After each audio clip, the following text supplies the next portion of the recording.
Assalamu alaikum muhtaram milletdaşlarыбыз. Халкыбыз кайда гына яшәсә дә, туган телебезне, гырыф-гадәтләребезне саклап калу өчен шактый эшләр башкара. Алар белән без сезне таныштырып торабыз. Эфирда татарлар тапшыруы бүгенге чыгарылышта. Мәскәүдә Татарстан көннәре. Хави Нәҗминең тууына 120 елга багышланган кичә белән ачылуы бик әйбәт булды. Пермь крае Ишем авылы тарихы. Без Шәкрә тауларда басып торабыз. Гражданнар сугышы вакытында тау кырыенда окоплар булган. Татар кызы халыкара бәйгесе Ташкентта. Камилага мин куркмаслыкны телим. Һәм инде үзенең эшке матурлыгын күрсәтсен. Көрәшчеләрдә Шамил Шевик. Нинди генә бала килмәсә көрәшкә, ул тырыша икән, ул кашан да бар көрәшче булачак, әйбәт көрәшче булачак. Мен үземнең опытта белдем, мен күрдем. Мәскәүдә Татарстан Республикасы көннәре старт алды. Әлбәттә, быел башка еллар белән чагыштырганда чаралар азрак. Бу иң элек барыбызга да мәгълүм чикләүләр белән бәйле. Беренче очрашу татар мәдәни үзәгендә узды. Мәскәүдә яшәүче милләттәшләребез бу чараларга нинди кәефләр белән килә? Алдагы видео язмадан белербез. Бу урыннар Мәскәүдә яшәүче һәр татар өчен кадерле. Иске татар бистәсе. Монда яшь Тукай кулына китап тотып, яшеллеккә күмелеп утыра. Бийек татар шагыйренә чәчәкләр, шигырьләр һәм җырлар. Мәскәүдә узучы Татарстан көннәрендә катнашучылар бу урынны игътибар үзәгеннән калдырмый.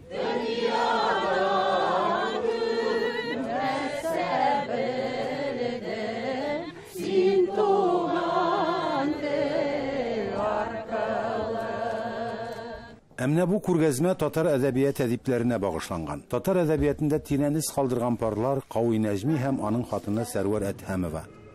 Быел Кауи Нәҗминең тууына 120 ел. Әлеге күргәзмә мәхәббәт авырысы дип атала. Аларның мәхәббәт тарихы, иҗаты татар әдәбиятында легендага кирип калган. Күргәзмәгә Кауи Нәҗминең оныгы Фәридә Нәҗметдинова да килгән иде. Фотография первого съезда Союза писателей СССР. На одной из фотографий мы видим Кауи Нәҗми, Алексея Толстого и Максима Горького. И сзади темный экран. Больше никого нет. Но это оказалось неправда. Вот это подлинная фотография. Это наши татарские писатели, которые стояли в зале. Леонид Гельми, Хасан Туфан, Гумар Таламбай, Фатих Сайфи Казанлы. Бүген Мәскәүдә ачылган Татарстан көннәре Хави Нәҗминең тууына 120 елга багышланган кичә белән ачылуы бик әйбәт булды. Мәскәүдә торучы барлык татарлар өчен бу шундый вакыйгаларны бик кирәкле. Кичәгә килгән кунакларны артистлар һәм җырчылар туган як, мәхәббәт, матурлык турындагы җырлар белән рухландырды. Һәр әсәр монда, һәр шигырь, музыкаль әсәр ул мәхәббәт турында әйтә. Борынгы замандагы композиторлар һәм безнең гасырның да иҗатташлар, алар бөтенесе дә мәхәббәт турында әйтәләр. Айрыша да мондай камерный кичәләр, алар бик сирәк оештырыла. Бездә инде гала концертлар була тора, зур концертлар, ләкин менә мондай камерный халык белән күзгә күз очрашу, җанга җан очрашу. Ул шул кадәр сирәк күренеш. Мин уйлыйм, без бүген без тамашачы бездән ниндидер энергия алып һәм кабат үз телебезгә зур мәхәббәт һәм хөрмәт белән кайтып китәрбез дип. Ярату дип исемләнгән концерт программасына дөнья күләм танылган Джульетта вальсы, Фигара туе, Йолдыз һәм башка әсәрләр яңгырады. Кайбер җырчылар татар мәдәни үзәгендә беренче тапкыр чыгыш ясады. Бу тарихи бинада мин шәхсән үзем беренче тапкыр һәм аның шундый тарихи булуы гомумән безнең кичәбезне тагын да ямьләндерә минемчә. Әлбәттә үзебезнең милләттәшләребезне күрү һәм аларга шушы матур концертыбызны кичәбезне җиткерү, шу яратуыбызны җиткерү. Безнең чынлап та менә бу залга килгән кешеләргә бөтен нәрсәне онытып, тын калып, акрын гына шушы кичәне тыңлауларын һәм һәркайсы үз йөрәкләренә безнең яратуыбызны алып китүләрен телибез. Татарстан көннәре сәнгать әһелләре катнашындагы гала концерт белән тәмамланачак. Инсаф Абдулла, Дина Газалиева, Татарлар, Мәскәү.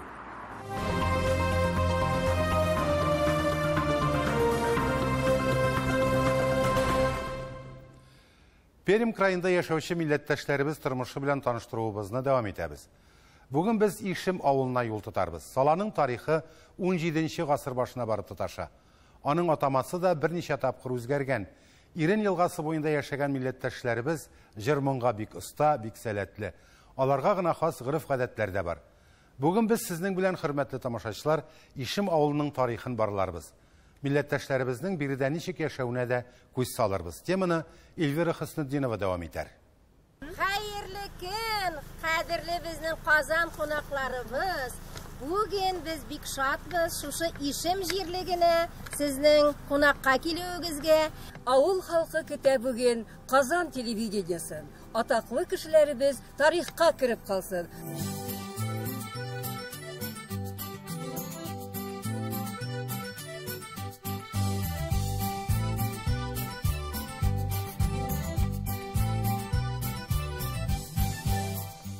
Без Шәкрә тауларда басып торабыз. Гражданнар сугышы вакытында тау кырыенда окоплар булган. Әгәр дә биредән карасаң, Ишем авылы уч төбендәге кебек күренә. Ирен елгасы Ишем авылын икегә бүлә. Ирен әйрән сүзеннән килеп чыккан диләр биредә. Елганың суы бик тәмле булган. Безнең авылның исеме Ишем. Ишем, иптәшем, дустым, парым дигәнне аңлады. Бу сүз мөгаен элекке вакытта кешеләргә килешкәндер, ир-егетләргә исем кушканнар шулай дип. Безгә менә кичкенә вакытларда легенда әйтә торган, сөйли торганнар инде телдән телгә күчеп килгән безнең авылда. Безнең авылга нигез салучы Ишем дип әйткән кеше булган, ягъни мәсәлән Ишем бабай. Инде тарихи чыганакларга күз салсак, авылга Байсари Тарасов һәм аның улы Тарас Жаппаров нигез салган диелгән. 1623 елда халык санын алганнар һәм кенәгәләрдә авылның исеме башкача Яппарова дип теркәлгән. Ул вакытта биредә 4 кенә йорт була. 18 гасыр башында инде авылны Елкибаева дип атыйлар. 1704 елдагы документларда Ишем Чикмурзин дигән кеше телгә алынган. Димәк, 19 гасырдан авылның Ишем исеме белән аталуы шуннан булырга тиеш. Безнең авыл бик матур урында урнашкан. Шуңа күрә дәдер инде аның халкы электән иргәгән китмәгән халык бездән 1000гә якын кеше яшәгән безнең авылда. Гөрләп торган авыл инде күмәк колхоз, күмәк хуҗалык колхоз, Кызыл Ирен колхозы булган инде гөрләп торган районда беренче урыннарны ала торган.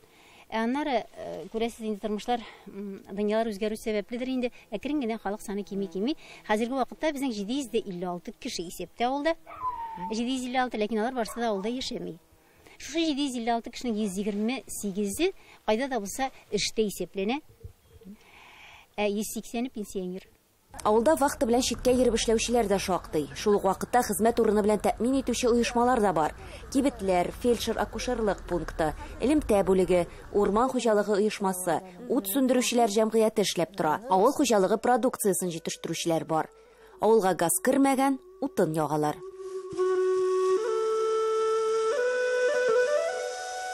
Авыл халкы динне дә онытмый. Соңгы елларда бу аеруча сизелә. Авылыбыздан 5 кеше Пермгә мәдрәсәгә барып укып чыгып дипломны булдылар. Кырхан китаптан хәзер гарап харислардан рәхләнеп укыйбыз. 1956 елда төзелгән бина бу. Шул бинадан мәчет ясап, капитальный ремонт ясыйбыз хәзергә. Мәчеттә тур укучылар булды, укытулар барды. Ишем авылында урта мәктәп тә бар. Биредә 108 бала белем ала. Татар теле дәресе атнага 1 тапкыр гына укытыла икән. Моңа өстәп 1 мәртәбә татар теле түгәрәге үткәрелә. Шулай да моңа да риза булырга туры килә. Хәзерге вакытны оптимизация дип татар мәктәпләрен кушалар йөртергә рус мәктәбенә кушып. Анда бит балалар татарча сөйләшмиләр аннары. Бу Пермдә шундый хәл күзәтелә. Шундый хәл күзәтелә. Ул бер яктан оптимизация, сокращение. Мәктәпне, например, 11 еллык мәктәпне 9-га төшереп куйдылар исә, анда 5-6 гына бала булган вакытны 3-4, 2-1 булган бала вакытны алар икенче мәктәпләргә кушалар. Безнең менә юллар буенча, структуралар буенча безнең мәктәпләр туры килә рус мәктәпләренә кушылу. Балаларны татар теленә, татар мөхитенә төрле чаралар белән җәлеп итәләр. Әйтик, ел сайын балалар өчен гөрләтеп сабан туе үткәрелә. Төрле ансамбльләр эшләп тора. Алар турында киләсе сюжетларыбызда сөйләрбез. Ә хәзер авылның хөрмәтле гаиләсе Вәлиуллиннарга кузгалыйк. Сабан туе яхшы килә. Рәхим итегез, әйдәгез, түрдән үтегез.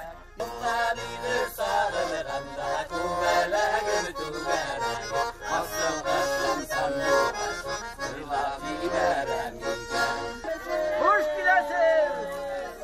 Yakınlaşıp düşen bayramlar bilen Rəsəyinin bütün pişmaklarında taralgan ulanlarımız barısı da qaytıb jitdi. Kazandan 2 kızım, Yekaterinburg'dan yaş kiyavim bilen tüpşük kızım qaytdı. Avuldağı kızım da mında. Alar sizni, kötüp duralar sürençilerini.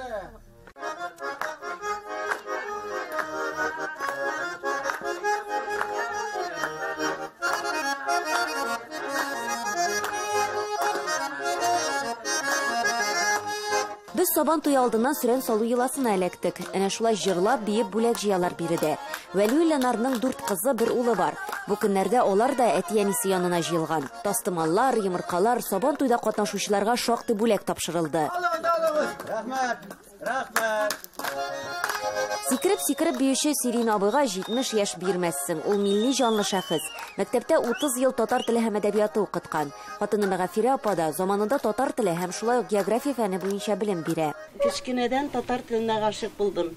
Укыган чакта ук шигырьләр яза торганым, аннан соң Аса педучилищесында укыган вакытта кашып пысып коридорга чыгып булса да тагын да китаплар укый торганым, шигырьләр дә яза торганым.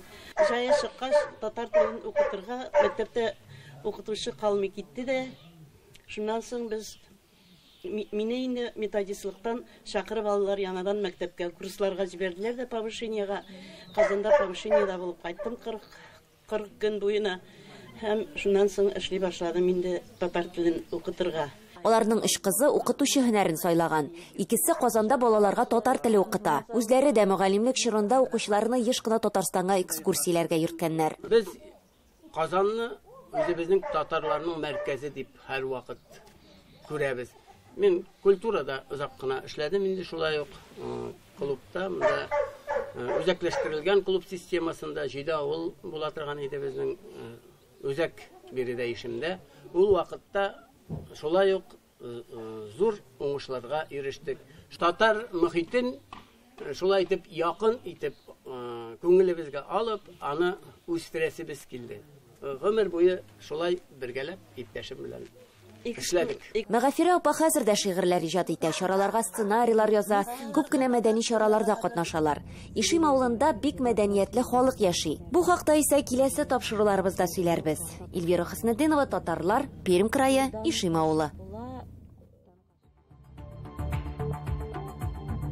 Хөрмәтле тамашачыларыбыз, сез Татарлар тапшыруын карыйсыз программабызның 2нче өлешендә. Татар кызы халыкара бәйгесе Ташкентта. Камилага мин куркмаслыкны телим. Һәм инде үзенең эшке матурлыгын күрсәтсен. Көрәшчеләрдә Шамил Шевик. Нинди генә бала килмәсә көрәшкә, ул тырыша икән, ул кашан да бар көрәшче булачак, әлбәт көрәшче булачак. Мен үземнең опытта белдем, мен күрдем. Татар кызы халыкара бәйгесе матурлык, сәләт һәм милли мөхит бәйрәме.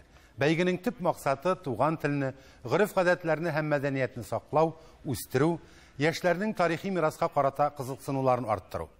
Татар кызы титулына ия булган Лилия Камилова тумышы белән Үзбәкстаннан.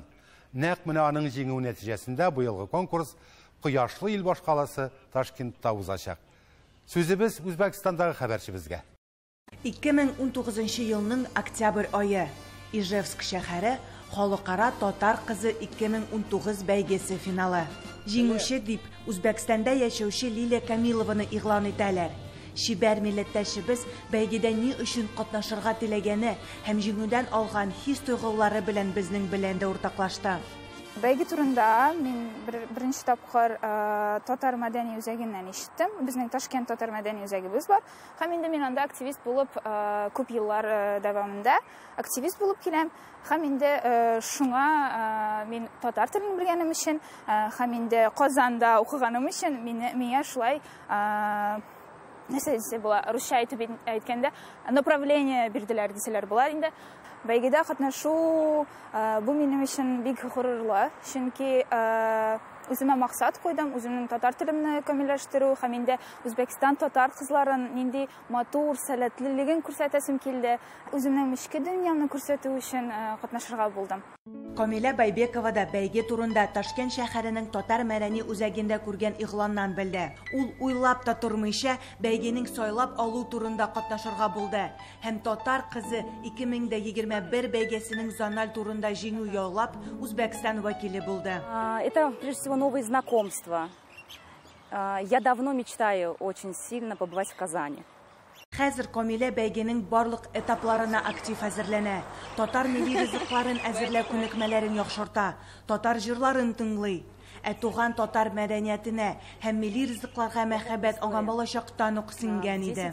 Около 10 лет мне было, может, чуть меньше. Бабушка пришла утром ко мне домой, к нам. Говорит: кызым, садись. Каждая татарка должна уметь делать токмач. Меня посадила: давай учись. Все хорошо. Как утром мы начали учиться, к вечеру только закончили. Сказала: пока не получится у тебя, ты не встанешь. Вот, в общем, так и училась потихоньку с 10 лет. Меня бабушка уже приучала к татарской культуре также. Также я ходила в кружок татарского танца с детства. Мне было 7 лет, я начала ходить на татарские танцы. Камилага мин куркмаслыкны телим. Һәм инде үзенең эчке матурлыгын күрсәтсен. Без аны монда калап куатлыйбыз һәм инде анарга уңышлар телибез. Һәм түземсезлек белән кояшлы Үзбәкстанда узачак бәйге финалына көтеп калабыз.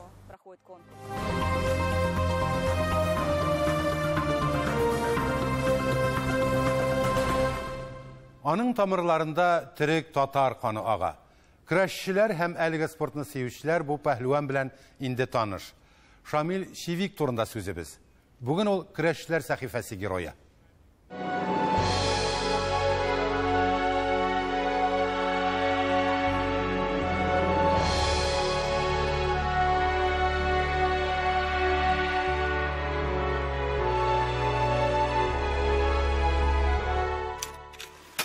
Шамил Хәлил улы Чевик 1999 елның 15 мартында Казан шәһәрендә туган. 60 килограмм авырлыкта көрәшә. Яшьләр арасында бершәр тапкыр Татарстан һәм Россия чемпионы. 2016 елда Актанышта узган Татарстанның беренче президенты кубогына ярышта 3нче урын ала. Зурлар арасында Татарстан чемпионатында 2018-2019 елларда 2нче урын, Муса Җәлил турнирында 3нче урын, 2021 елда Лаиш районы Сабан туенда үз авырлыгында җиңүче булып таныла. Кечкенә чагында футбол белән кызыксынган, футболчы булам дип хыялланган, түгәрәккә йөргән, шөгыльләнгән, ләкин бер вакыйга аның тормышын тулысынча үзгәртә. Шиһабетдин Мәрҗани исемендәге 2нче татар гимназиясендә укыган ул. Һәр ел җәйге каникулларга киткәндә мәктәптә Сабан туй уздыралар иде. Шунда мин кулыма сөлге тотканым булмаса да көрәшкә чыктым һәм җиңдем ди. Ул вакытта 2нче сыйныф укучысы булам. Тренер аны көрәш түгәрәгенә чакыра. Уйладым да, футболда уйнар өчен чыннан да анда син футбол уйнчысы булуыңа кирәк түгел, анда синең талант булырга тиеш, син аны уйнарга тиеш. Һәм дә менә сез үзегез беләсез инде, ул бер кешегә дә сер түгел, анда әзерәк акча атаягыннан да ярдәм кирәк, шундыйрак берәр ниләр бар. Мен аны кичкенә яшьтән аңлап киләм инде, мин аңладым, мин футбол уйнчысы булуым бик әз процент бар икән. Менә көрәштә син чыннан да тырышып көрәшәсең икән, син көрәшче була аласың. Менә нинди генә бала килмәсә көрәшкә, ул тырыша икән, ул кашан да бар көрәшче булачак, әйбәт көрәшче булачак. Мен аны үземнең опытта белдем, мен аны күрдем. Чөнки мин башта бик зур ярышларда ата алмыйдым. Менә инде тырышып барбер үземнән миннән була дигәннән дигәч кенә ата башладым. Хәзерге вакытта мин үземнең үлчәүдә иң көчле көрәшчеләрнең берсе дип әйтә алам үземне. Мәктәптә оқығанда көрәш буенча беренче остазы дип Николай Васильевич Крыловны атый. Бүген ул физик культура, спорт һәм туризм Идел буе дәүләт академиясендә белем ала. Габделҗәлил Барый улы Сөләйманов та шөгыльләнә. Атнаның 6 көнендә спорт залында. Ярышлар алдыннан көнгә хәтта 2 тапкыр ди Шамил.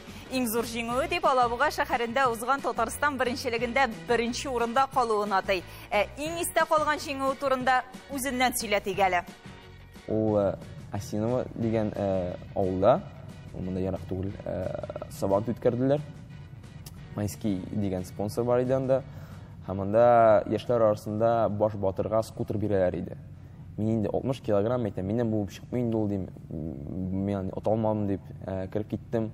Башта бер егетне тоттым, аны мин вакытта ровно 60 килограмм идем, 80 килограмм бу егетне тотып чыгардым, әйтәм, шок каттым, ничек шулай булып чыкты. Инде менә баш батырга көрәшергә алдыннан, миңа каршы чыга бер 90-100 килограммлык егет. Ну, әллә нәрсә көрәшә белми, техниканы әзмәс белә көрәшә. Әгәр мин беренче тапкырдан атсам, җиңмәсәм дим, мин җиңеләчәкмен дип уйладым инде. Чыктым, барыбер аны баллар белән оттым. Миңа әйтәләр, юк, син отмыйсың, чиста ату кирәк диләр. Шуннан соң чыгып бер чистага салам да мин аны скутерны алып китәм.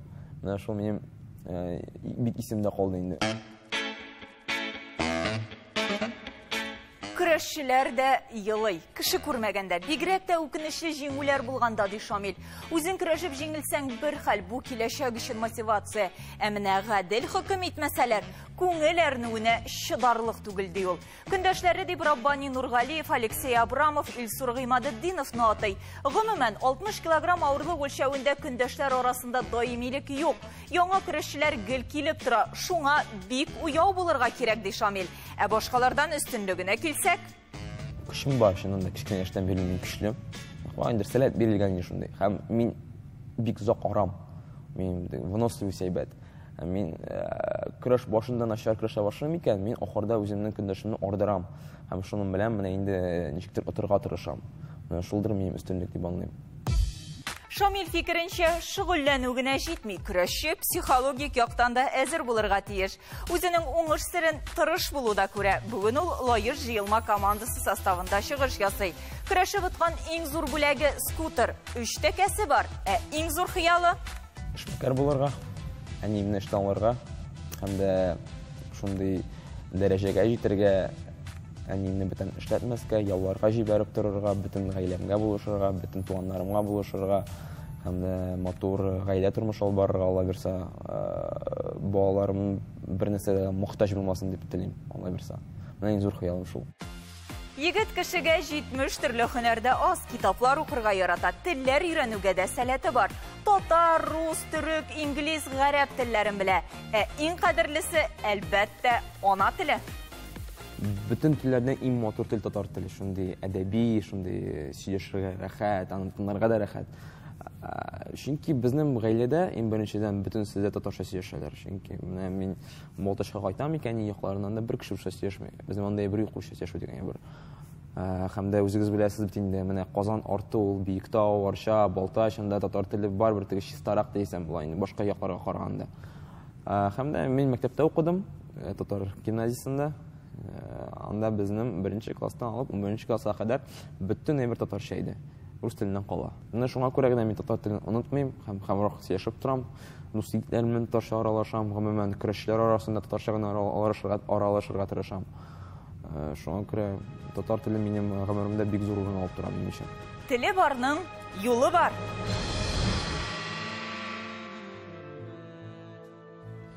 Бүгенгә менә шулар мөхтәрәм тамашачыларыбыз. Татарлар тапшыру һәр вакыт сәяхәттә. Алда әле безне күп мәтбәкләр һәм яңа шәхесләр көтә. Күрешергә язсын. Сау булыгыз.